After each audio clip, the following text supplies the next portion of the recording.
السلام علیکم ورحمۃ اللہ وبرکاتہ۔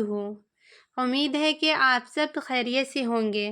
میری ویڈیوز کو پسند کرنے کے لیے اور میرے چینل کو سبسکرائب کرنے کے لیے آپ سب کا تہہ دل سے شکریہ۔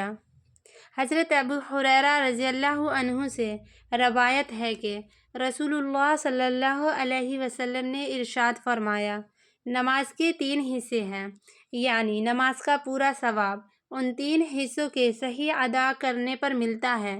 نمبر 1، پاکی حاصل کرنا 1/3 حصہ ہے۔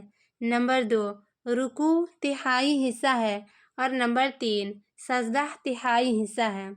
جو شخص نماز آداب کی رعایت کے ساتھ پڑھتا ہے تو اس کی نماز قبول کی جاتی ہے اور اس کے سارے اعمال بھی قبول کیے جاتے ہیں۔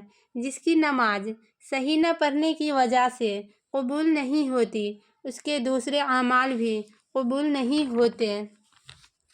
اللہ تعالی ہمیں نماز کو بہتر سے بہتر ادا کرنے کی توفیق عطا فرمائے اور رکوع اور سجدہ کو صحیح طریقے سے ادا کرنے کی توفیق عطا فرمائے۔